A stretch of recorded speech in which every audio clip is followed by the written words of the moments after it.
Good morning guys. तो आज आपके लिए फिर से जियोलॉजी का एक इम्पोर्टेंट टॉपिक ले आए हैं जो आपके सीयूईटी एग्जामिनेशन, माइनिंग इंस्पेक्टर और आपके जियोलॉजिस्ट एग्ज़ाम में बहुत ही यूज़फुल होगा। तो आज हमने कोल रिसोर्सेज ऑफ इंडिया देखा है, जिसमें हम इसके बारे में जानेंगे कि इसमें कितने कितने अपने जैसे कोल हैं, कोल को भी डिवाइड किया गया है। जैसे कोल फील्ड होती हैं मतलब कोयले की खदान, कहीं कोल ब्लॉक्स होते हैं मतलब रखने की जगह, कैपेबल कोल मतलब माइंस कोई होती हैं कि 36-37 कोल माइंस होती हैं, बट उसमें से 2-3 ही गुड प्रोड्यूसर्स होती हैं। इसके अलावा नेचुरल गैस प्रोड्यूसर्स होती हैं, ऐसा कुछ होता है। तो वही सब आज हम लोग जानेंगे आपके कोल रिसोर्सेज ऑफ इंडिया में। और I hope you like the video, please like subscribe and share it. तो आइए स्टार्ट करते हैं।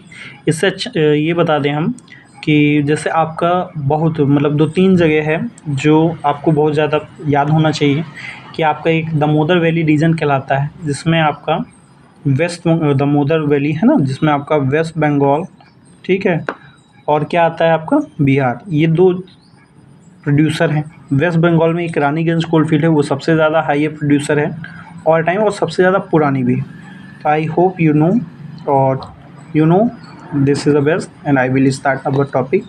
ओके, तो पहला अपना आता है थीमेटिक लेयर नेम, है ना, मतलब क्या रहता है, क्या रहते हैं वो, उसमें नंबर और ईयर, ठीक है। तो पहले अपना कोल फील्ड आपकी बहुत हैं, जैसे आपके मध्य प्रदेश में उमरिया सिंगरौली, कोरबा, चिरमिरी, सोहागपुर, विश्रामपुर ये है।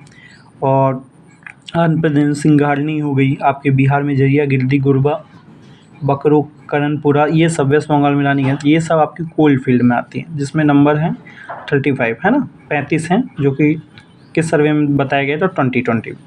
इसका कोल ब्लॉक्स मतलब एक ऐसा भी होता है कि कहीं पास जाके उसे रखा जाए, मतलब जैसे इनर कोर से तो निकलता है, इनर कोर से निकलने के बाद कोल को कहीं भी स्टॉक किया जाता है, फिर उससे सप्लाई किया जाता है ना।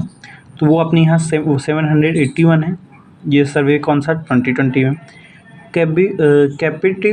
कैपेटिव कोल माइंस, जल्दी क्या होता है कोल माइंस, हर जगह कोल माइंस नहीं होती हैं, कहीं निर्मित मतलब जहाँ कोयला बहुत ज़्यादा जनसंख्या में, मतलब मिलियन ऑफ टन में या टन ऑफ, हाँ मिलियन ऑफ टन कह सकते हैं या 1000 ऑफ टन्स कह सकते हैं, जहाँ होगा वहीं पे उसको निकाला जाए।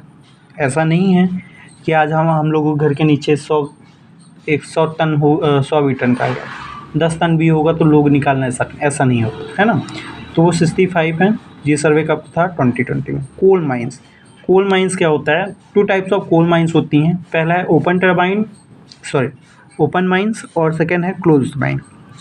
ओपन माइंस आपकी सिंगरौली में है, जिसमें ऊपर से ही आप देख सकते हो कि कैसे उसमें नीचे टरबाइन या कुछ लगा के उसे फोड़ा जाता है, फिर उसको आपको टरबाइन की वजह से खींचा जाता है। टरबाइन क्या होता है, एक टाइप का कपड़ा नहीं कह सकते उसे, हार्ड मेटल टाइप का, मेटल भी नहीं कह सकते उसे, कपड़ा ही है वो, लेकिन वो एक बेल्ट की तरह रहता है जिसमें बहुत हैवी मेटल उठाता है। और आपकी क्या कहते हैं उमरिया साइड है जो है वो क्लोज़ है, उसमें आपको पैदल चलना पड़ेगा और नीचे से आपको देखना पड़ेगा कहाँ पास पानी है क्या नहीं है, वो आपका कोल माइंस एरिया वाले में। तो वो 410 आती है और 2020 के सर्वे में। इसके बाद आपका लिग्निनाइट माइंस क्या होता है, बहुत सबसे ज़्यादा यूज़फुल कोई होता है तो वो लिग्निनाइट माइंस होता है। सबसे ज़्यादा एक्सपेंस और सबसे ज़्यादा इकोनॉमिक में आपका लिग्नाइट मिनरल्स आता है। तो जो कि आपका रानीगंज कोल फील्ड और महाराष्ट्र शायद सिंघारनी कोल फील्ड, 2 जगह आंध्र प्रदेश से मिलता है। तो लिग्नाइट माइंस आपके पास से 15 है 2020 के सर्वे में।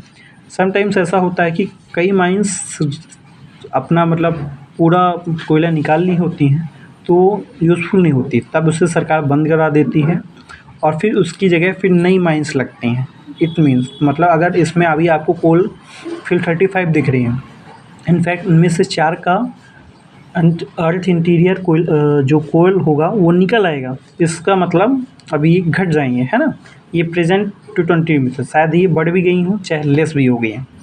तो I hope you like the video, please like subscribe and share. Thank you.